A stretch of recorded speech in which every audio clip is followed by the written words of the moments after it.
ವಕ್ರತುಂಡ ಮಹಾಕಾಯ ಸೂರ್ಯಕೋಟಿ ಸಮಪ್ರಭಾ ನಿರ್ವಿಘ್ನಂ ಕುರು ಮೇ ದೇವ ಸರ್ವಕಾರ್ಯೇಷು ಸರ್ವದಾ. ನಾವು ಯಾವುದೇ ಪೂಜೆಯನ್ನು ಮಾಡಬೇಕಾದ್ರೆ ಗಣಪತಿಯ ಒಂದು ಪೂಜನೆ ಮಾಡಲೇಬೇಕು.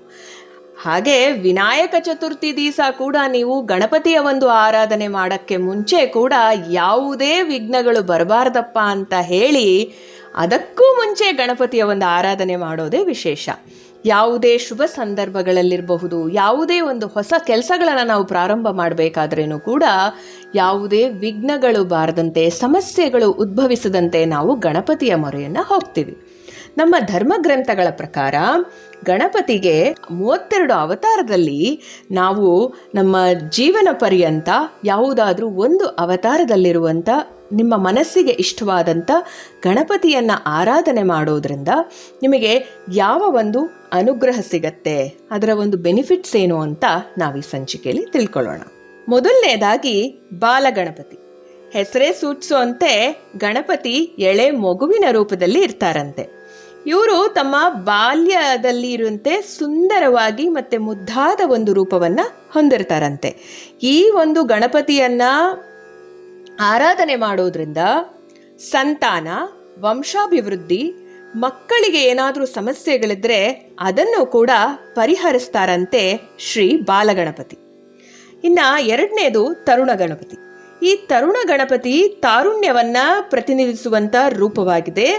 ಇವರಿಗೆ 8 ಕೈಗಳು ಮತ್ತು ಮುರಿದ ದಂತವನ್ನು ಹೊಂದಿರ್ತಾರಂತೆ, ಅಂದರೆ ಏಕದಂತವಾಗಿರ್ತಾರಂತೆ. ಇವರನ್ನು ಆರಾಧನೆ ಮಾಡೋದ್ರಿಂದ ನಮ್ಮ ಜೀವನದಲ್ಲಿ ಉತ್ಸಾಹ ವೃದ್ಧಿ ಆಗತ್ತಂತೆ. ಅಷ್ಟೇ ಅಲ್ಲ, ಸಾಹಸ ಮನೋಭಾವನೆ ಕೂಡ ಹೆಚ್ಚಿಸುವಂಥ, ಅಂದರೆ ನಮ್ಮಲ್ಲಿ ಧೈರ್ಯವನ್ನು ಹೆಚ್ಚಿಸುತ್ತಾರಂತೆ ಈ ಶ್ರೀ ತರುಣ ಗಣಪತಿ. ಇನ್ನು ಮೂರನೇದು ಭಕ್ತಿ ಗಣಪತಿ. ಈ ಭಕ್ತಿ ಗಣಪತಿ ಒಂದು ಸುಗ್ಗಿಯ ಅವಧಿಯಲ್ಲಿ ರೈತರಿಂದ ಪೂಜಿಸಲ್ಪಡುವಂಥ ಗಣಪತಿ ಅವತಾರವಾಗಿದೆಯಂತೆ. ಈ ಗಣೇಶನ ಕೈಯಲ್ಲಿ ಬಾಳೆಹಣ್ಣು ಮತ್ತು ತೆಂಗಿನಕಾಯಿ ಇರುತ್ತಂತೆ. ಈ ಗಣಪತಿಯ ಒಂದು ಆರಾಧನೆ ಮಾಡೋದ್ರಿಂದ ನಮಗೆ ದೈವ ಸಾಕ್ಷಾತ್ಕಾರ, ವೈರಾಗ್ಯ ಪ್ರಾಪ್ತಿಯಾಗುವಂಥ ಸಾಧ್ಯತೆಗಳಿದೆಯಂತೆ. ಅಷ್ಟೇ ಅಲ್ಲ, ನಮ್ಮ ಮೋಕ್ಷ ಮಾರ್ಗಕ್ಕೆ ಕೂಡ ಈ ಗಣಪತಿ ನಮ್ಮನ್ನು ಮಾರ್ಗದರ್ಶನವನ್ನು ಮಾಡ್ತಾರಂತೆ ಶ್ರೀ ಭಕ್ತಿ ಗಣಪತಿ. ಇನ್ನು 4ನೇದು ವೀರಗಣಪತಿ.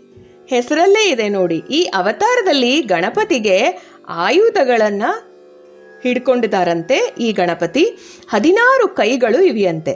ಈ ಗಣಪತಿಗೆ ವೀರ ಅವತಾರ, ಯುದ್ಧಕ್ಕೆ ಸನ್ನದ್ಧರಾಗಿ ಹೋಗೋ ರೀತಿಯಲ್ಲಿ ಕಾಣಿಸ್ತಿರ್ತಾರಂತೆ. ಈ ವೀರಗಣಪತಿಯ ಒಂದು ಆರಾಧನೆಯಿಂದ ನಮಗೆ ಒಂದು ಡಿಪ್ರೆಷನ್ ಅಥವಾ ಖಿನ್ನತೆ ಏನಿರುತ್ತೆ ಅದು ನಿವಾರಣೆಯಾಗಿ, ನಿರಾಶಾ ಭಾವ ಏನಿರುತ್ತೆ, ಎಲ್ಲದರಲ್ಲೂ ಡಿಸ್ಸ್ಯಾಟಿಸ್ಫ್ಯಾಕ್ಷನ್ನು ಆ ಥರ ಎಲ್ಲ ಇಟ್ಕೊಂಡಿರ್ತೀವಲ್ಲ, ಅದನ್ನು ಹೋಗ್ಲಾಡಿಸ್ತಾರಂತೆ ಶ್ರೀ ವೀರಗಣಪತಿ. ಇನ್ನು ಶಕ್ತಿ ಗಣಪತಿ. ಈ ಶಕ್ತಿ ಗಣಪತಿ ಅವತಾರದಲ್ಲಿ ಗಣಪತಿಯ ತೊಡೆ ಮೇಲೆ ಸ್ವಾಮಿಯ ಒಬ್ಬ ಪತ್ನಿ ಹೂಮಾಲೆಯನ್ನು ಹಿಡಿದು ಕುಳಿತಿರ್ತಾರಂತೆ. ಇವರು ಕುಟುಂಬವನ್ನು ಕಾಪಾಡುವ ದೇವರು ಅಂತಲೂ ಪೂಜಿಸಲಾಗತ್ತೆ ಈ ಶಕ್ತಿ ಗಣಪತಿಯನ್ನು.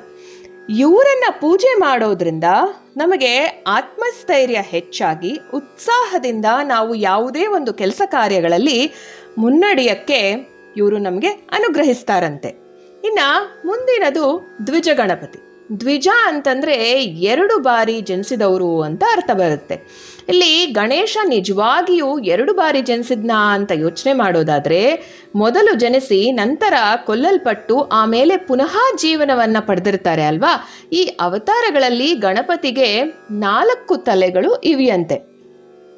ಈ ಗಣಪತಿಯ ಒಂದು ಪೂಜೆ ಮಾಡೋದ್ರಿಂದ ಉನ್ನತ ವಿದ್ಯಾಭ್ಯಾಸ ಮತ್ತು ಜ್ಞಾನಾರ್ಜನೆ ಮತ್ತು ಶಾಸ್ತ್ರಜ್ಞಾನ ಕೂಡ ಸಿದ್ಧಿಯಾಗತ್ತಂತೆ ಶ್ರೀ ದ್ವಿಜ ಗಣಪತಿಯನ್ನು ಪೂಜೆ ಮಾಡೋದ್ರಿಂದ. ಇನ್ನು ಮುಂದಿನದು ಸಿದ್ಧಿ ಗಣಪತಿ.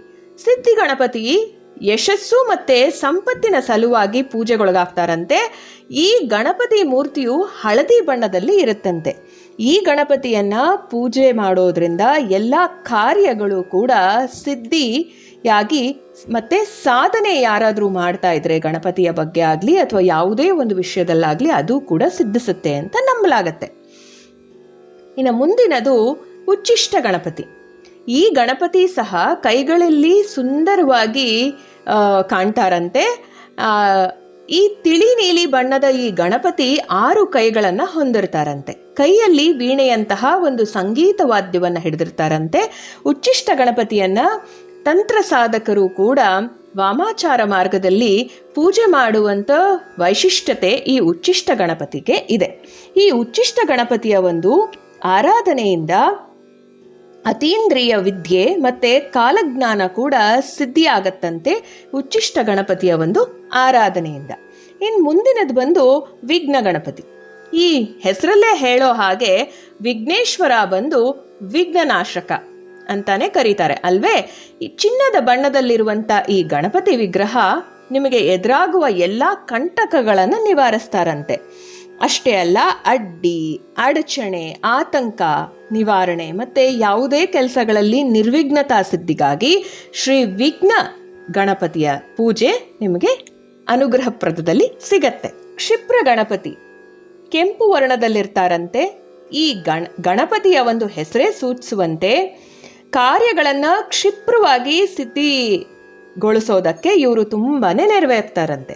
ಅಂದರೆ ಶೀಘ್ರಗತಿಯಲ್ಲಿ ಕೆಲಸಗಳು ಸಾಗಬೇಕು ಅಂತಂದರೆ, ಈಗ ನಮಗೆ ಯಾವುದೋ ಒಂದು ಕೆಲಸ ಕಾರ್ಯಗಳು, ಇವಾಗ ಗೃಹ ನಿರ್ಮಾಣನೋ ಯಾವುದೋ ಒಂದು ಅರ್ಧಂಬರ್ಧ ನಿಂತೋಗಿದೆ ಅಂತ ಅನ್ನೋದಾದರೆ ಈ ಕ್ಷಿಪ್ರ ಗಣಪತಿಯ ಒಂದು ಪೂಜೆ ಮಾಡೋದ್ರಿಂದ ಶೀಘ್ರಗತಿಯಲ್ಲಿ ಎಲ್ಲ ಕೆಲಸಗಳು ಕೂಡ ಮುಂದೆ ಸಾಗುತ್ತಂತೆ. ಹೇರಂಬ ಗಣಪತಿ. ಹೇರಂಬ ಗಣಪತಿ ದೀನರನ್ನ ಉದ್ಧಾರ ಮಾಡಲು ಅವತರಿಸಿದ ಗಣಪತಿಯಾಗಿರ್ತಾರೆ. ಇವರಿಗೆ 5 ತಲೆಗಳಿದ್ದು ನೆಗೆಯಲು ಕೂಡ ಸಿದ್ಧವಾಗಿರುವಂಥ ಸಿಂಹದ ವಾಹನದ ಮೇಲೆ ಏರಿ ಇವರು ಅವತಾರವನ್ನು ಮಾಡಿದ್ದಾರಂತೆ. ಇನ್ನು ಇವರ ಪೂಜೆಯನ್ನು ಮಾಡೋದ್ರಿಂದ ವಿದ್ಯೆಯು ತಲೆಗೆ ಹತ್ತದೆ ಬಾಧಿಸ್ತಾ ಇರ್ತಾರಲ್ಲ ವಿದ್ಯಾರ್ಥಿಗಳು, ಅಥವಾ ವಿದ್ಯಾರ್ಜನೆ ಮಾಡಬೇಕು ಅಂತ ಅಂದ್ಕೊಂಡಿರೋರಿಗೂ ಕೂಡ ಆ ಬಾಧೆಗಳೆಲ್ಲ ಪರಿಹಾರವಾಗಿ ಅವರಿಗೆ ವಿದ್ಯಾರ್ಜನೆ ಮಾಡೋದಕ್ಕೆ ಅನುಗ್ರಹಪ್ರದದಲ್ಲಿರ್ತಾರಂತೆ ಶ್ರೀ ಹೇರಂಬ ಗಣಪತಿ. ಲಕ್ಷ್ಮೀ ಗಣಪತಿ. ಲಕ್ಷ್ಮಿ ಮತ್ತು ಗಣಪತಿ ಸಹೋದರ ಸಹೋದರಿಯರಂತೆ ಕಾಣ್ತಾರಂತೆ. ಇದರಲ್ಲಿ ಚಿನ್ನದ ಬಣ್ಣದ ಈ ಗಣಪತಿ ಹಣ ಮತ್ತು ಐಶ್ವರ್ಯಗಳ ಸಂಕೇತವಾಗಿ ಪೂಜಿಸಲಾಗುತ್ತಂತೆ. ಇನ್ನು ಶ್ರೀ ಲಕ್ಷ್ಮೀ ಗಣಪತಿಯ ಒಂದು ಆರಾಧನೆಯಿಂದ ಆರ್ಥಿಕಾಭಿವೃದ್ಧಿ, ಹಣಕಾಸು, ಐಶ್ವರ್ಯ ಸಿದ್ಧಿಗಾಗಿ ಶ್ರೀ ಲಕ್ಷ್ಮೀ ಗಣಪತಿಯ ಒಂದು ಪೂಜೆಯನ್ನು ಮಾಡ್ತಾರಂತೆ. ಮಹಾಗಣಪತಿ. ಮಹಾ ಅಂತಂದರೆ ಶ್ರೇಷ್ಠ ಅನ್ನೋ ಅರ್ಥ ಬರುತ್ತೆ. ಕೆಂಪು ಬಣ್ಣದಲ್ಲಿರುವಂಥ ಈ ಗಣಪತಿ ತನ್ನ ಶಕ್ತಿಯ ಜೊತೆಯಲ್ಲಿ ಕುಳಿತಿರ್ತಾರಂತೆ.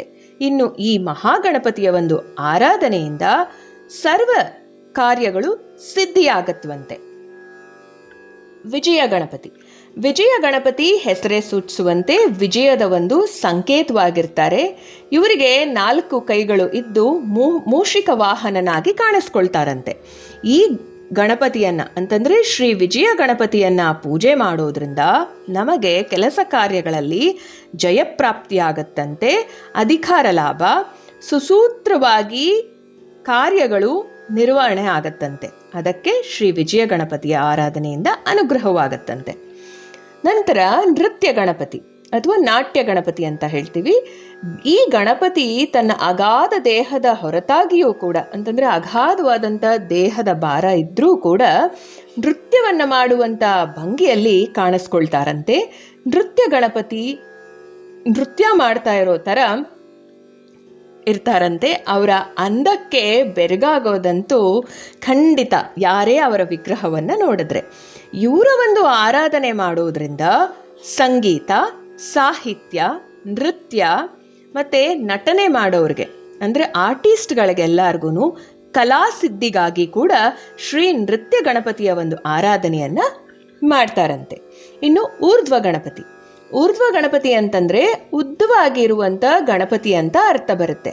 ಈ ಗಣಪತಿ ಪ್ರಮುಖವಾಗಿ ಹಿಡುವಳಿಯನ್ನು ಹರಿಸುವ ಗಣಪತಿಯಂತೆ ಕಾಣ್ತಾರಂತೆ. ಇವರ ಕೈಯಲ್ಲಿ ಭತ್ತ, ನೈದಿಲೆ ಮತ್ತು ಕಬ್ಬಿನ ಜಲ್ಲೆಗಳನ್ನು ಕೂಡ ಹಿಡ್ಕೊಂಡಿರ್ತಾರಂತೆ. ಈ ಊರ್ಧ್ವ ಗಣಪತಿಯ ಒಂದು ಆರಾಧನೆ ಮಾಡೋದ್ರಿಂದ ನಮ್ಮ ಪೂರ್ವಜನ್ಮದ ಪ್ರಾರಬ್ಧ ಕರ್ಮ ನಿವಾರಣೆಯಾಗಿ ನಮಗೆ ಜ್ಞಾನ ಸಿದ್ಧಿ ಆಗತ್ತಂತೆ ಈ ಊರ್ಧ್ವ ಗಣಪತಿಯ ಒಂದು ಆರಾಧನೆಯಿಂದ. ಏಕಾಕ್ಷರ ಗಣಪತಿ. ಏಕಾಕ್ಷರ ಗಣಪತಿ ಹೆಸರೇ ಸೂಚಿಸುವಂತೆ ಒಂದೇ ಅಕ್ಷರದ ಗಣಪತಿ ಆಗಿರ್ತಾರಂತೆ. ಇವರು ಕೂಡ ಕೆಂಪು ಬಣ್ಣದಲ್ಲಿದ್ದು ಮೂಷಿಕ ವಾಹನನಾಗಿ ನಮಗೆ ಕಾಣಸಿಗ್ತಾರಂತೆ. ಇವರ ಒಂದು ಆರಾಧನೆಯಿಂದ ನಮಗೆ ದುಃಖಗಳು ನಿವಾರಣೆಯಾಗಿ ಸರ್ವ ಭಯಗಳು ಕೂಡ ವಿನಾಶವಾಗಿ ನಮಗೆ ಶಾಂತಿದಾಯಕವಾದಂಥ ಜೀವನ ನಡೆಸೋದಕ್ಕೆ ಸಾಧನಾಪೂರ್ವಕವಾಗಿ ಇವರ ಅನುಗ್ರಹ ನಮ್ಮನ್ನು ಕಾಪಾಡುತ್ತಂತೆ. ಇವರು ಏಕಾಕ್ಷರ ಗಣಪತಿ. ಇನ್ನು ವರದ ಗಣಪತಿ. ನಿಮಗೆ ಯಾವುದಾದ್ರೂ ಒಂದು ವರ ಬೇಕೇ? ಹಾಗಿದ್ರೆ ನೀವು ವರದ ಗಣಪತಿಯನ್ನು ಪೂಜಿಸಬೇಕು. ಈತನಿಗೆ 3ನೇ ಕಣ್ಣು ಕೂಡ ಇದೆ. ಇದು ಜ್ಞಾನವನ್ನು ಪ್ರತಿನಿಧಿಸುತ್ತೆ. ಅಷ್ಟೇ ಅಲ್ಲ, ಈ ವರದ ಗಣಪತಿಯನ್ನು ಪೂಜೆ ಮಾಡೋದ್ರಿಂದ ನಮಗೆ ದೈವಾನುಗ್ರಹ ಖಂಡಿತವಾಗ್ಲೂ ಆಗುತ್ತಂತೆ. ತ್ರಯಾಕ್ಷರ ಗಣಪತಿ. ಈ ಗಣಪತಿ 3 ಅಕ್ಷರದ ಗಣಪತಿಯಾಗಿರ್ತಾರೆ. ಕೈಯಲ್ಲಿ ತನ್ನ ಪ್ರೀತಿಯ ತಿನಿಸಾದ ಮೋದಕವನ್ನು ಹಿಡಿದಿರ್ತಾರೆ. ತಿನ್ನುತ್ತಿರುವುದನ್ನು ಕೂಡ ಈ ಒಂದು ಪ್ರತಿಮೆಯಲ್ಲಿ ನೀವು ಕಾಣಬಹುದಾಗಿದೆ. ಈ ಶ್ರೀ ತ್ರಕ್ಷ ಗಣಪತಿಯ ಒಂದು ಪೂಜೆ ಮಾಡೋದ್ರಿಂದ ನಮಗೆ ಭಯಭೀತಿಗಳ ಒಂದು ನಿವಾರಣೆಯಾಗಿ, ಯಾರಿಗಾದರೂ ಮಾನಸಿಕವಾದಂಥ ಸಮಸ್ಯೆಗಳು ಇದ್ದರೂ ಕೂಡ ಅದನ್ನು ಪರಿಹರಿಸ್ತಾರಂತೆ ಶ್ರೀ ತ್ರಕ್ಷ ಗಣಪತಿ ಅಥವಾ ತ್ರಯಾಕ್ಷರ ಗಣಪತಿ. ಕ್ಷಿಪ್ರಪ್ರಸಾದ ಗಣಪತಿ. ಈ ಗಣಪತಿ ನಿಮ್ಮ ಕೋರಿಕೆಯನ್ನು ಅತಿ ಶೀಘ್ರದಲ್ಲಿ ಪೂರೈಸ್ತಾರೆ ಅಂತ ನಂಬಲಾಗತ್ತೆ. ಈ ಒಂದು ಗಣಪತಿಯ ಒಂದು ಆರಾಧನೆಯಿಂದ ನಿಮಗೆ ಶೀಘ್ರವಾಗಿ ಫಲಗಳು ಲಭಿಸುತ್ತೆ. ಇನ್ನು ಹರಿದ್ರಾ ಗಣಪತಿ. ಹರಿದ್ರಾ ಗಣಪತಿ ಸುಂದರವಾದಂಥ ಚಿನ್ನದ ಬಣ್ಣವನ್ನು ಹೊಂದಿರ್ತಾರಂತೆ. ಹಳದಿ ಬಣ್ಣದ ರಾಜ ಟಿವಿಯಿಂದ ಕೂಡಿದ ವಸ್ತ್ರವನ್ನು ಕೂಡ ಧರಿಸಿಕೊಂಡಿರ್ತಾರಂತೆ. ಅಷ್ಟೇ ಅಲ್ಲ, ಹರಿದ್ರಾ ಗಣಪತಿಯ ಒಂದು ಪೂಜೆಯನ್ನು ಅರಿಶಿಣದ ಕೊಂಬನ್ನು ಇಟ್ಟು ಕೂಡ, ಕೆಂಪು ದಾರದಲ್ಲಿ ಒಂದು 21 ಅರಿಶಿಣದ ಕೊಂಬನ್ನು ಕಟ್ಟೋದು ಅಥವಾ ಒಂದೇ ಒಂದು ಅರಿಶಿಣದ ಕೊಂಬಿದ್ರು ಅದನ್ನೇ ಗಣಪತಿಯ ಒಂದು ಸ್ವರೂಪವಾಗಿ ಹರಿದ್ರಾ ಗಣಪತಿಯ ಒಂದು ಪೂಜೆಯನ್ನು ನೀವು ಮಾಡೋದ್ರಿಂದ, ಇನ್ನು ಹರಿದ್ರಾ ಗಣಪತಿಯ ಒಂದು ಆರಾಧನೆಯಿಂದ ಯಾರಾದರೂ ನಿಮಗೆ ವಾಮಾಚಾರ ಮಾಡಿಸಿದ್ರೆ, ವಾಮಾಚಾರಕ್ಕೆ ನೀವು ಒಳಗಾಗಿದ್ದರೆ, ವಶೀಕರಣ ಬಾಧೆಗಳಿಗೆ ಒಳಗಾಗಿದ್ದರೆ, ಮತ್ತು ವಿವಾಹವಾಗದೆ ತುಂಬ ವರ್ಷಗಳ ಕಾಲ ಕಾಯ್ತಾ ಇದ್ದರೆ, ಅಥವಾ ಯಾವುದೇ ಒಂದು ಅಡೆತಡೆಗಳು ವಿವಾಹಕ್ಕೆ ಸಂಬಂಧಪಟ್ಟಂಗೆ ಬಂದರೆ ಈ ಹರಿದ್ರಾ ಗಣಪತಿಯ ಒಂದು ಪೂಜೆಯಿಂದ ತುಂಬಾ ಅನುಕೂಲಗಳು ಆಗತ್ತಂತೆ. ಇನ್ನು ಸೃಷ್ಟಿ ಗಣಪತಿ. ಈ ಗಣಪತಿ ಒಂದು ಸಣ್ಣ ರೂಪದ ಒಂದು ಮೂಷಿಕ ವಾಹನ ರೂಪದಲ್ಲಿ ಅವರು ಕೂತ್ಕೊಂಡಿರ್ತಾರಂತೆ. ಮೂಷಿಕ ವಾಹನನಾಗಿ ಒಳ್ಳೆಯ ಒಂದು ರೂಪದಲ್ಲಿ ಕಾಣಸಿಗ್ತಾರಂತೆ ಈ ಸೃಷ್ಟಿ ಗಣಪತಿ. ಯಾವುದೇ ಒಂದು ಹೊಸ ಆವಿಷ್ಕಾರಗಳು ಅಥವಾ ಹೊಸ ಕೆಲಸಗಳನ್ನು ಅಥವಾ ಸೃಷ್ಟಿ ಅಂದರೆ ಯಾವುದೋ ಒಂದು ಇನೋವೇಷನ್ನು ಆ ಥರದ್ದೆಲ್ಲ ಮಾಡೋದಕ್ಕೆ ಶ್ರೀ ಸೃಷ್ಟಿ ಗಣಪತಿಯ ಒಂದು ಪೂಜೆ ಮಾಡೋದ್ರಿಂದ ನೂತನ ಆವಿಷ್ಕಾರಗಳಿಗೆ ತುಂಬಾ ಸಹಾಯವಾಗುತ್ತಂತೆ. ಇನ್ನು ನೆಕ್ಸ್ಟ್ ಬಂದು ಉದ್ದಂಡ ಗಣಪತಿ. ಉದ್ದಂಡ ಗಣಪತಿಯು ವಿಶ್ವದಲ್ಲಿ ಧರ್ಮವನ್ನು ಪರಿಪಾಲಿಸ್ತಾ ಇರ್ತಾರಂತೆ. ಈ ಗಣಪತಿಗೆ 10 ಕೈಗಳು ಇರುತ್ತಂತೆ. ವಿಶ್ವದಲ್ಲಿರುವಂಥ ಎಲ್ಲ 10 ಒಳ್ಳೆಯ ಅಂಶಗಳನ್ನು ಪ್ರತಿನಿಧಿಸ್ತಾರಂತೆ ಈ ಉದ್ದಂಡ ಗಣಪತಿ. ಇನ್ನು ಇವರನ್ನು ನಾವು ಪೂಜೆ ಮಾಡೋದ್ರಿಂದ ಮನಸ್ಸಿನ ಚಂಚಲತೆಗಳೆಲ್ಲ ಹೋಗಲಾಡಿಸಿ ನಮಗೆ ಮೈಂಡು ಕ್ಲಾರಿಟಿ ಬಂದು ನಾವು ಫೋಕಸ್ನಲ್ಲಿ ನಾವು ಅಂದ್ಕೊಂಡಿರುವಂಥ ಕಾರ್ಯವನ್ನು ಸಾಧನೆ ಮಾಡೋದಕ್ಕೆ ಇವರು ಅನುಗ್ರಹಿಸ್ತಾರಂತೆ ಶ್ರೀ ಉದ್ದಂಡ ಗಣಪತಿ. ಇನ್ನು ಋಣಮೋಚನ ಗಣಪತಿ. ಈ ಗಣಪತಿ ಮಾನವ ಕುಲವನ್ನು ಕೀಳಿರಿಮೆ ಮತ್ತು ಸಾಲಗಳಿಂದ ಅಥವಾ ಋಣ ಬಾಧೆಗಳು ಯಾವುದಾದ್ರೂ ಇದ್ದರೆ ಅದರಿಂದ ಮುಕ್ತಗೊಳಿಸ್ತಾರಂತೆ. ಈ ಗಣಪತಿ ಅವತಾರವು ಬಂದು ಬೂದು ಬಣ್ಣ ಅಂದರೆ ಗ್ರೇ ಕಲರಲ್ಲಿ ಇರುತ್ತಂತೆ. ಇನ್ನು ಇವರ ಒಂದು ಆರಾಧನೆ ಮಾಡೋದ್ರಿಂದ ಋಣಗಳು ಪರಿಹಾರವಾಗತ್ತಂತೆ ಶ್ರೀ ಋಣಮೋಚಕ ಗಣಪತಿಯಿಂದ. ಇನ್ನು ದುಂಡಿ ಗಣಪತಿ. ದುಂಡಿ ಗಣಪತಿ ಕೆಂಪು ವರ್ಣದಲ್ಲಿರ್ತಾರಂತೆ. ಕೈಗಳಲ್ಲಿ ರುದ್ರಾಕ್ಷಿ ಮಾಲೆಯನ್ನು ಹೊಂದಿರ್ತಾರಂತೆ. ಈ ದುಂಡಿ ಗಣಪತಿಯ ಒಂದು ಆರಾಧನೆ ಮಾಡೋದ್ರಿಂದ ಅಜ್ಞಾನ ಹೋಗಿ ಆಲೋಚನಾ ಶಕ್ತಿ ಒಳ್ಳೆ ರೀತಿಯಲ್ಲಿ ಹೆಚ್ಚಾಗಿ ಪಾಸಿಟಿವಿಟಿ ಕೂಡ ಹೆಚ್ಚಾಗತ್ತಂತೆ ದುಂಡಿ ಗಣಪತಿಯ ಒಂದು ಆರಾಧನೆಯಿಂದ. ಶ್ರೀ ದುಂಡಿ ಗಣಪತಿ ನಿಮಗೆ ಕಾಶಿ ಕ್ಷೇತ್ರದಲ್ಲಿ ವಾರಣಾಸಿಯಲ್ಲಿ ದುಂಡಿ ಗಣಪತಿಯ ಒಂದು ದೇವಸ್ಥಾನವೇ ಇದೆ. ವಾರಣಾಸಿಗೆ ಹೋದಾಗ ಖಂಡಿತವಾಗ್ಲೂ ಅಲ್ಲಿ ಭೇಟಿ ನೀಡಿ. ಇನ್ನು ದ್ವಿಮುಖ ಗಣಪತಿ. ದ್ವಿಮುಖ ಗಣಪತಿ ಹೆಸರೇ ಸೂಚಿಸುವಂತೆ 2 ತಲೆಗಳನ್ನು ಹೊಂದಿರ್ತಾರೆ. 2 ಕಡೆಗೆ ಮುಖ ಮಾಡಿರ್ತಾರೆ. ಇವರು ನೀಲಿ ಬಣ್ಣದಲ್ಲಿ ಇರ್ತಾರೆ. ಇವರ ಒಂದು ಆರಾಧನೆಯಿಂದ ವಿದ್ಯಾ, ಬುದ್ಧಿ, ತಿಳುವಳಿಕೆ ಹೆಚ್ಚಾಗತ್ತಂತೆ ಶ್ರೀ ದ್ವಿಮುಖ ಗಣಪತಿಯ ಒಂದು ಪೂಜೆ ಮಾಡೋದ್ರಿಂದ. ಇನ್ನು ತ್ರಿಮುಖ ಗಣಪತಿ, ಇವರು ಅಷ್ಟೇ ತ್ರಿಮುಖ ಗಣಪತಿ 3 ಮುಖಗಳನ್ನು ಹೊಂದಿರ್ತಾರಂತೆ. ಚಿನ್ನದ ಕಮಲದ ಹೂವಿನ ಮೇಲೆ ಆಸೀನರಾಗಿರ್ತಾರಂತೆ ಈ ತ್ರಿಮುಖ ಗಣಪತಿ. ಇವರ ಆರಾಧನೆ ಮಾಡೋದ್ರಿಂದ ಜ್ಞಾನಸಿದ್ಧಿ, ಯೋಗ್ಯತಾ ಪ್ರಾಪ್ತಿ ಅಂತಂದರೆ ಯಾವುದಾದ್ರೂ ಒಂದು ಹೈಯರ್ ಪ್ರಮೋಷನ್ಸು ಅಥವಾ ಯಾವುದಾದ್ರೂ ಒಂದು ಸ್ಥಾನಮಾನಗಳಿಗೆ ನಾವು ಪ್ರಯತ್ನ ಪಡ್ತಿದ್ರೆ ಆಗ ಶ್ರೀ ತ್ರಿಮುಖ ಗಣಪತಿಯ ಒಂದು ಆರಾಧನೆ ಮಾಡೋದ್ರಿಂದ ನಮಗೆ ಕಾರ್ಯಗಳು ಸಿದ್ಧಿಸತ್ವಂತೆ. ಇನ್ನು ಸಿಂಹ ಗಣಪತಿ, ಅವರು ತಮ್ಮ ಸಿಂಹದ ಮೇಲೆ ಕುಳಿತಿರ್ತಾರಂತೆ. ಸಿಂಹದ ಮೇಲೆ ಆಸೀನರಾಗಿ ಇರೋದ್ರಿಂದ ಇವರಿಗೆ ಸಿಂಹ ಗಣಪತಿ ಅಂತ ಹೆಸರು ಬಂದಿದೆ. ಇವರನ್ನ ಆರಾಧನೆ ಮಾಡೋದ್ರಿಂದ ನಿರುತ್ಸಾಹ ನಿವಾರಣೆಯಾಗಿ ನಮಗೆ ಎಲ್ಲರಲ್ಲೂ ನಾವು ಚಿರಪರಿಚಿತರಾಗೋ ಥರ ನಮ್ಮಲ್ಲಿ ಒಂದು ಎದ್ದು ಕಾಣುವಂಥ ವ್ಯಕ್ತಿತ್ವ ನಿರ್ಮಾಣವಾಗತ್ತಂತೆ ಶ್ರೀ ಸಿಂಹ ಗಣಪತಿಯ ಒಂದು ಆರಾಧನೆ ಮಾಡೋದ್ರಿಂದ. ನಂತರ ಯೋಗ ಗಣಪತಿ. ಯೋಗ ಗಣಪತಿಯಲ್ಲಿ ಪದ್ಮಾಸನದಲ್ಲಿ ಕುಳಿತಿರ್ತಾರಂತೆ ಮತ್ತು ಧ್ಯಾನ ಯೋಗದಲ್ಲಿ ನಿರತರಾಗಿರುವಂತೆ ಕಾಣ್ತಾರಂತೆ. ಇನ್ನು ಈ ಯೋಗ ಗಣಪತಿಯ ಒಂದು ಆರಾಧನೆ ಮಾಡೋದ್ರಿಂದ ಸ್ಥಿರ ಬುದ್ಧಿ ಬೆಳೆಸ್ಕೊಳ್ಳೋ ಹಾಗೆ ಅವರು ಅನುಗ್ರಹ ಮಾಡ್ತಾರಂತೆ. ಸ್ಥಿರ ಬುದ್ಧಿ ಕೂಡ ಲಭಿಸುತ್ತಂತೆ. ದುರ್ಗಾ ಗಣಪತಿ. ದುರ್ಗಾ ಗಣಪತಿಯ ಒಂದು ಆರಾಧನೆ, ಈ ಅವತಾರ ಯಾಕೆ ಈ ಥರ ಇದೆ ಅಂತಂದರೆ, ಈ ಅವತಾರದಲ್ಲಿ ಅವರು ತಮ್ಮ ಪಾರ್ವತಿ ಸ್ವರೂಪವಾದ ದುರ್ಗಾದೇವಿಯ ಶಕ್ತಿಗಳನ್ನು ಸಂಪಾದನೆ ಮಾಡಿಕೊಂಡಿರ್ತಾರಂತೆ ಈ ಗಣಪತಿ. ಈ ದುರ್ಗಾ ಗಣಪತಿಯ ಒಂದು ಆರಾಧನೆ ಮಾಡೋದ್ರಿಂದ ಚೈತನ್ಯದಾಯಕವಾದಂಥ ಬದುಕಿಗೆ ಶ್ರೀ ದುರ್ಗಾ ಗಣಪತಿಯನ್ನು ಆರಾಧನೆ ಮಾಡ್ತಾರಂತೆ. ಇಲ್ಲಿ ಚೈತನ್ಯ ಅಂತಂದರೆ ನಾವು ಶಕ್ತಿಯ ಒಂದು ಸ್ಮರಣೆಯನ್ನು ಮಾಡ್ತೀವಿ. ಶಕ್ತಿ ಅಂತಂದರೆ ಬೇರೆ ಯಾರೂ ಅಲ್ಲ, ನಮ್ಮ ಚೈತನ್ಯದಲ್ಲಿ ಒಂದು ಶಕ್ತಿ ಸಂಚಾರ ಆಗಬೇಕು ಅಂತಂದರೆ ಅದಕ್ಕೆ ದೇವಿನೇ ಕಾರಣ. ಹಾಗಾಗಿ ಈ ಥರ ಒಂದು ಚೈತನ್ಯದಾಯಕವಾದಂಥ ಶಕ್ತಿ ನಿಮಗೆ ಬೇಕು ಅಂತಂದರೆ ಲೈವ್ಲಿ ಆಗಿರಬೇಕು, ನೀವು ಲೈವ್ಲಿ ಆಗಿ ಎಲ್ಲ ಕೆಲಸ ಕಾರ್ಯಗಳಲ್ಲಿ ಪಾರ್ಟಿಸಿಪೇಟ್ ಮಾಡಬೇಕಂತಂದರೆ ಶ್ರೀ ದುರ್ಗಾ ಗಣಪತಿಯ ಒಂದು ಆರಾಧನೆಯಿಂದ ನಿಮಗೆ ಅನುಗ್ರಹವಾಗತ್ತಂತೆ. ಇನ್ನು ಎಲ್ಲರಿಗೆ ಗೊತ್ತೇ ಇದೆ, ಪ್ರತಿ ತಿಂಗಳು ಕೂಡ ಸಂಕಷ್ಟಹರ ಗಣಪತಿ ವ್ರತವನ್ನು ಹಲವಾರು ಜನ ಮಾಡಿಕೊಂಡು ಬಂದಿದ್ದೀರಾ. ಹಾಗೆ ನಿಮಗೆ ಅದರಿಂದ ತುಂಬ ಅನುಕೂಲಗಳು ಕೂಡ ಆಗಿದೆ. ಈ ಒಂದು ಗಣಪತಿ ಇದು ತುಂಬ ಅದ್ಭುತವಾದ ಅವತಾರ ಅಂತಲೇ ಹೇಳ್ಬೋದು. ಮಾನವ ಕುಲದ ಎಲ್ಲ ಸಂಕಷ್ಟಗಳನ್ನು ನಿವಾರಣೆ ಮಾಡುವಂಥ ಗಣಪತಿ ಇವರು ಸಂಕಷ್ಟಹರ ಗಣಪತಿ. ಇವರು ಸರ್ವ ಸಂಕಷ್ಟಗಳನ್ನು ಪರಿಹಾರ ಮಾಡ್ತಾರಂತೆ. ಅಂದರೆ ಯಾವುದೇ ಕಷ್ಟ, ಅದು ಕ್ಯಾಟಗರೈಸೇಷನ್ನೇ ಇಲ್ಲ, ಎಲ್ಲ ಕಷ್ಟಗಳನ್ನು ಇವರು ನಿವಾರಣೆ ಮಾಡ್ತಾರಂತೆ. ಮತ್ತು ನೀವು ನೋಡಿರಬಹುದು, ಗಣೇಶನಿಗೆ ತುಂಬ ಪ್ರೀತಿ ಪಾತ್ರರಾಗಿರೋದು ಬಂದ್ಬಿಟ್ಟು ಎಕ್ಕದ ಹೂವು.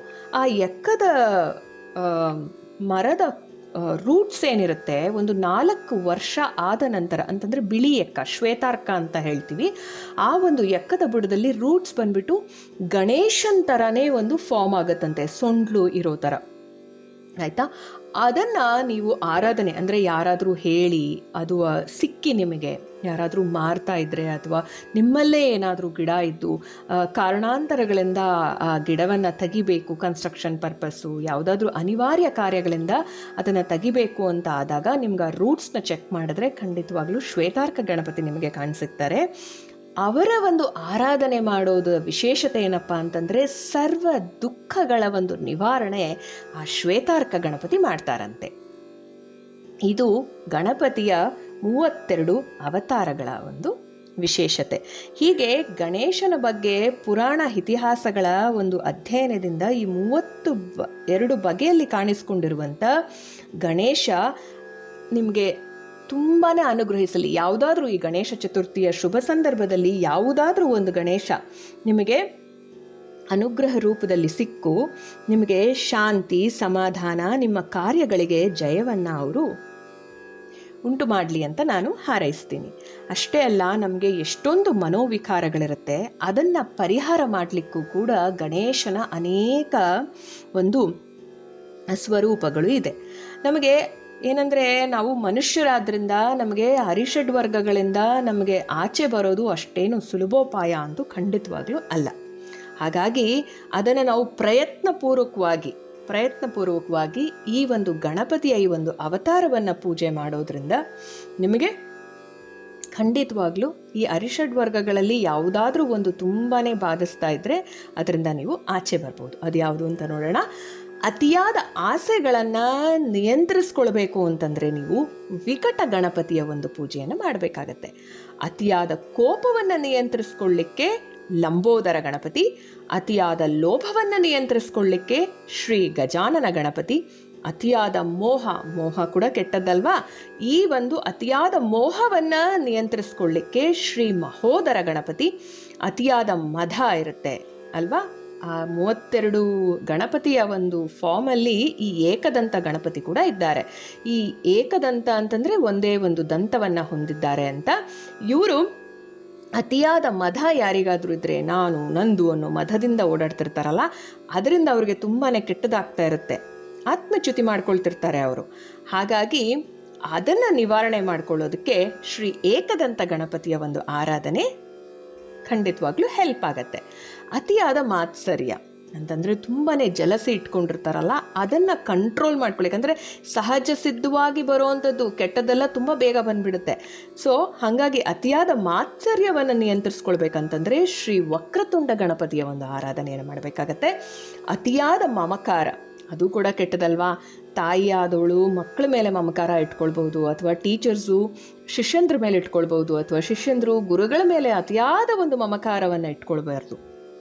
ಅದನ್ನು ಒಂದು ನಿಯಂತ್ರಣದಲ್ಲಿ ಇಟ್ಕೊಳ್ಳಿ. ಎಲ್ಲನೂ ಬ್ಯಾಲೆನ್ಸ್ ಮಾಡಬೇಕು ನಾವು. ಆ ಒಂದು ನಿಯಂತ್ರಣಕ್ಕೆ ಬರಬೇಕಾದ್ರೆ ಶ್ರೀ ವಿಘ್ನರಾಜ ಗಣಪತಿಯ ಒಂದು ಆರಾಧನೆ ಖಂಡಿತವಾಗ್ಲೂ ಹೆಲ್ಪ್ ಆಗುತ್ತೆ. ಅತಿಯಾದ ಅಹಂಕಾರ ಇದ್ದರೆ ಕೂಡ ಅದನ್ನು ನಿಯಂತ್ರಿಸ್ಕೊಳ್ಳಿಕ್ಕೆ ಶ್ರೀ ಧೂಮ್ರವರ್ಣ ಗಣಪತಿಯ ಆರಾಧನೆ ಹೆಲ್ಪ್ ಆಗುತ್ತೆ. ಅಷ್ಟೇ ಅಲ್ಲ, ಎಲ್ಲರಿಗೇ ಗೊತ್ತಿದೆ ಯಾಕೆ ಸಂಕಷ್ಟಹರ ಗಣಪತಿ ವ್ರತ ಪ್ರತಿ ತಿಂಗಳು ನಾವು ಕೃಷ್ಣ ಪಕ್ಷದಲ್ಲಿ ಆಚರಣೆ ಮಾಡ್ತೀವಿ ಅಂತಂದರೆ, ಶುಕ್ಲ ಪಕ್ಷದಲ್ಲಿ ಆಚರಣೆ ಮಾಡೋದು ಭಾದ್ರಪದ ಶುದ್ಧ ಚೌತಿ ದಿನ ಮಾಡುವಂಥದ್ದು.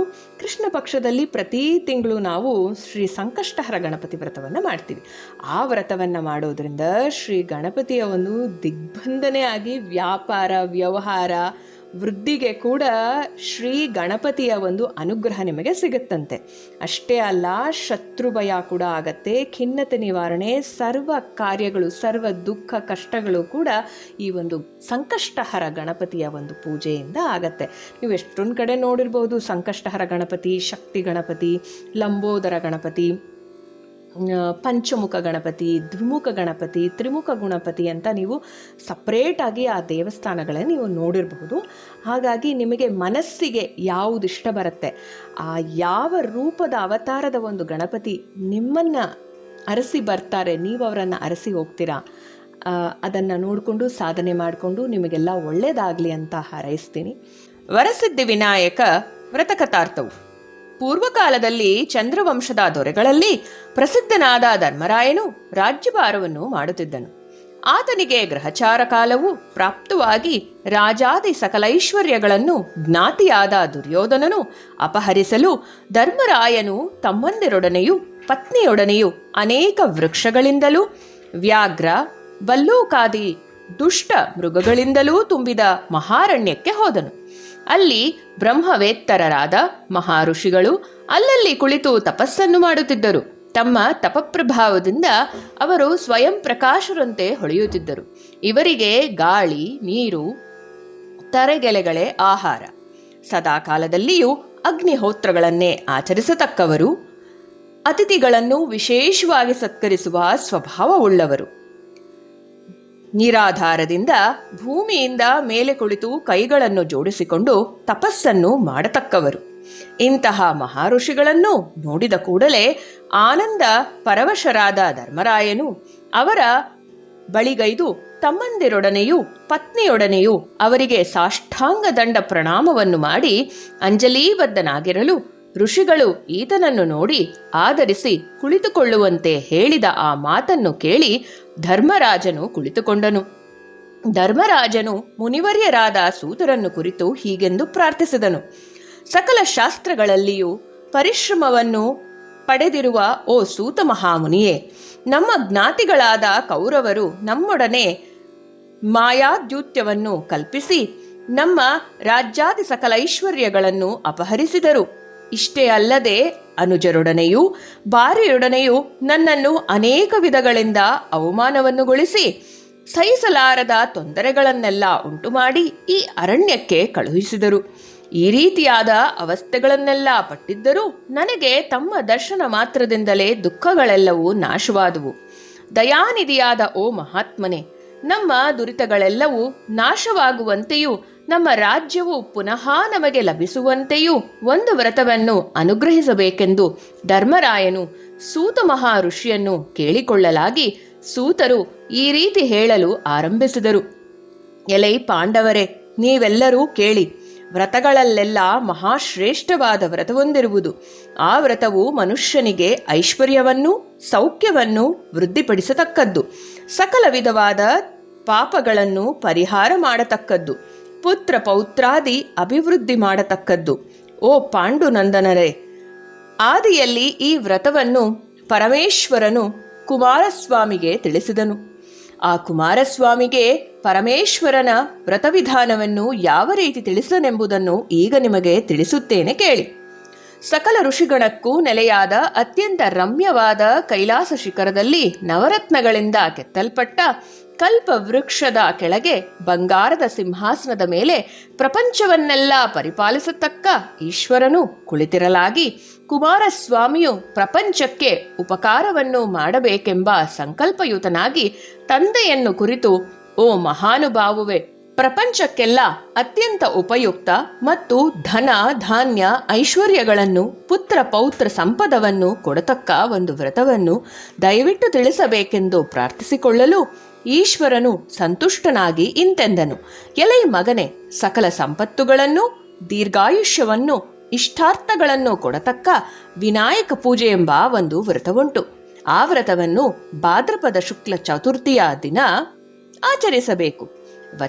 ವ್ರತಾಚರಣೆಯ ದಿನ ಅರುಣೋದಯಕ್ಕೆ ಎದ್ದು ತನ್ನ ನೈಮಿತ್ತಿಕ ಕರ್ಮಗಳಾದ ಸ್ನಾನ ಜಪ ತಪಾನುಷ್ಠಾನಗಳನ್ನು ನಿರ್ವರ್ತಿಸಿ ದ್ರವ್ಯಲೋಭವಿಲ್ಲದೆ ಬೆಳ್ಳಿಯಿಂದಾಗಲಿ ಬಂಗಾರದಿಂದಾಗಲಿ ಅಥವಾ ಮಣ್ಣಿನಿಂದಾಗಲಿ ವಿನಾಯಕನ ಪ್ರತಿಮೆಯನ್ನು ಮಾಡಿ ತನ್ನ ಮನೆಯ ಉತ್ತರ ಭಾಗದಲ್ಲಿ ಒಂದು ಮಂಟಪವನ್ನು ನಿರ್ಮಿಸಿ ಅದರ ಮಧ್ಯಪ್ರದೇಶದಲ್ಲಿ 8 ದಳಗಳಿಂದ ಕೂಡಿದ ಪದ್ಮವನ್ನು ಗೋಧುವೆ ಕಾಳಿನಿಂದಾಗಲಿ ಅಕ್ಕಿಯಿಂದಾಗಲಿ ಸೃಜಿಸಿ ಅಲ್ಲಿ ತಾನು ನಿರ್ಮಿಸಿರುವ ವಿನಾಯಕನ ಪ್ರತಿಮೆಯನ್ನು ಇಟ್ಟು ಭಕ್ತಿಪೂರ್ವಕವಾಗಿ ಬಿಳಿಯದಾದ ಗಂಧದಿಂದಲೂ ಅಕ್ಷತೆಯಿಂದಲೂ ಪುಷ್ಪಗಳಿಂದಲೂ ಗರಿಕೆ ಹುಲ್ಲಿನಿಂದಲೂ 21 ವಿಧವಾದ ಪತ್ರಗಳಿಂದಲೂ ಪೂಜೆ ಮಾಡಿ ಧೂಪ ದೀಪ ನೈವೇದ್ಯಗಳನ್ನು ಅರ್ಪಿಸಿ ತುಪ್ಪದಿಂದ ಮಾಡಿದ 21 ಭಕ್ಷ್ಯಗಳನ್ನು ತೆಂಗಿನಕಾಯಿ ಬಾಳೆಹಣ್ಣು ನೇರಳೆ ಬೇಲದ ಹಣ್ಣು ಕಬ್ಬು ಮತ್ತು ಅನೇಕ ವಿಧಗಳಾದ ಭಕ್ಷ್ಯಗಳನ್ನು ಫಲಗಳನ್ನು ಮೊದಲಾದುವುದನ್ನು ನಿವೇದನೆ ಮಾಡಿ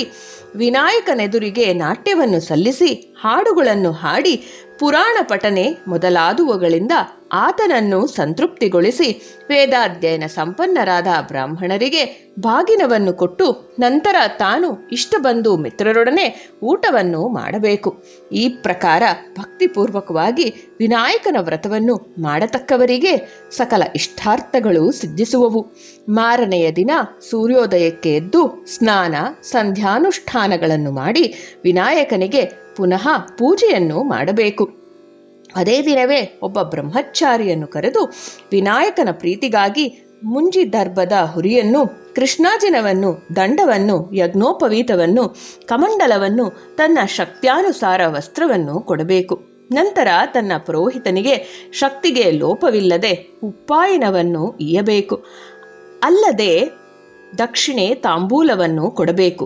ಈ ವ್ರತವು ಸಮಸ್ತ ವ್ರತಗಳಲ್ಲಿಯೂ ಮಹಾಶ್ರೇಷ್ಠಕರವಾದುದು, 3 ಲೋಕಗಳಲ್ಲಿ ಪ್ರಸಿದ್ಧಿಯಾದುದು. ಈ ವ್ರತವನ್ನು ದೇವತೆಗಳು ಮುನಿಗಳು ಗಂಧರ್ವರು ಕಿನ್ನರರು ಮೊದಲಾದವರು ಆಚರಿಸಿ ಸಕಲ ಸಾಮ್ಯಗಳನ್ನು ಪಡೆದರು ಎಂಬುದಾಗಿ ಸಾಂಬಮೂರ್ತಿಯು ಕುಮಾರಸ್ವಾಮಿಗೆ ಉಪದೇಶ ಮಾಡಿದನು. ಎಲೆ ಧರ್ಮರಾಯನೇ, ನೀನು ಈ ಪ್ರಕಾರವಾಗಿ ವಿನಾಯಕನ ಪೂಜೆಯನ್ನು ಮಾಡು, ನಿನಗೆ ತಪ್ಪದೇ ಜಯವುಂಟಾಗುವುದು. ಈ ಮಾತು ನಿಜವು. ಈ ವ್ರತವನ್ನು ಭೂಲೋಕದಲ್ಲಿ ಎಷ್ಟೋ ಮಂದಿ ಮಾಡಿದರು. ಈ ವ್ರತ ಪ್ರಭಾವದಿಂದ ದಮಯಂತಿಗೆ ನಳನು ದೊರೆತನು. ಕೃಷ್ಣನು ಈ ವ್ರತದ ಆಚರಣೆಯಿಂದಲೇ ಜಾಂಬವಂತಿಯನ್ನು ಸಮಂತಕಮಣಿಯನ್ನು ಹೊಂದಿದನು. ಇಂದ್ರನು ವಿನಾಯಕನ ಪೂಜೆಯಿಂದ ವೃತಾಸುರನನ್ನು ಸಂಹರಿಸಿದನು. ಶ್ರೀರಾಮನು ಈ ವ್ರತವನ್ನಾಚರಿಸಿ ರಾವಣನನ್ನು ಸಂಹರಿಸಿದ ಸೀತೆಯನ್ನು ಪಡೆದನು. ಭಗೀರಥನು ಗಂಗೆಯನ್ನು ತರುವಾಗಲೂ, ದೇವಾಸುರರು ಅಮೃತವನ್ನು ಸೃಜಿಸುವಾಗಲೂ, ಸಾಂಬನು ತನ್ನ ಕುಷ್ಠರೋಗ ಪರಿಹಾರ ಕಾಲದಲ್ಲಿಯೂ ಈ ವ್ರತವನ್ನೇ ಆಚರಿಸಿದರು ಎಂಬುದಾಗಿ ಸೂತ ಮಹಾಮುನಿಯು ಧರ್ಮರಾಯನಿಗೆ ತಿಳಿಸಲು, ಧರ್ಮರಾಯನು ಕೇಳಿದವನಾಗಿ ಆನಂದದಿಂದ ಭಾದ್ರಪದ ಶುದ್ಧ ಚೌತಿಯನ್ನೇ ಎದುರು ನೋಡುತ್ತಿದ್ದು, ಸಕಾಲವು ಪ್ರಾಪ್ತವಾದ ಕೂಡಲೇ ವ್ರತಾಚರಣೆಯಿಂದ ಸಕಲ ಇಷ್ಟಾರ್ಥ ಸಿದ್ಧಿಗಳನ್ನು ಪಡೆದನು.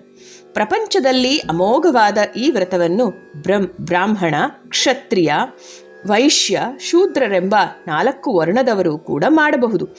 ಕ್ರಮ ಪ್ರಕಾರ ಮಾಡಿದರೆ ವಿದ್ಯಾರಂಭದಲ್ಲಿ ಪೂಜೆಯನ್ನಾಚರಿಸಿದವನಿಗೆ ವಿದ್ಯಾಲಾಭವು, ಧನಾಕಾಂಕ್ಷಿಗೆ ದ್ರವ್ಯವು, ಯಾವ ಅಪೇಕ್ಷೆಯಿಂದ ಅರ್ಚಿಸಿದರೆ ಆ ಕಾರ್ಯಗಳೆಲ್ಲವೂ ನಿಸ್ಸಂಶಯವಾಗಿ ಸಿದ್ಧಿಸುವುದರಿಂದ ಆಬಾಲವೃದ್ಧರು ಕಲಿಯುಗದಲ್ಲಿ ಮುಖ್ಯವಾಗಿ ಮಾಡತಕ್ಕ ವ್ರತಗಳಲ್ಲಿ ಇದು ಪರಮಶ್ರೇಷ್ಠವಾದುದೆಂದು, ಸಕಲ ಇಷ್ಟಾರ್ಥಗಳನ್ನು ಸಿದ್ಧಿಸುವ ದೇವತೆ ಯಾವುದರಿಂದಲೇ ಈತನಿಗೆ ವರಸಿದ್ಧಿ ವಿನಾಯಕನೆಂಬ ಹೆಸರು ಬಂದಿತೆಂದು ಸೂತ ಪುರಾಣಿಕರು ಹೇಳಿದರು ಎಂಬಲ್ಲಿಗೆ ಸ್ಕಾಂದ ಪುರಾಣದಲ್ಲಿ ಉಮಾಮಹೇಶ್ವರ ಸಂವಾದದ ವಿನಾಯಕ ವ್ರತಕಥೆಯು ಸಂಪೂರ್ಣವಾದುದು.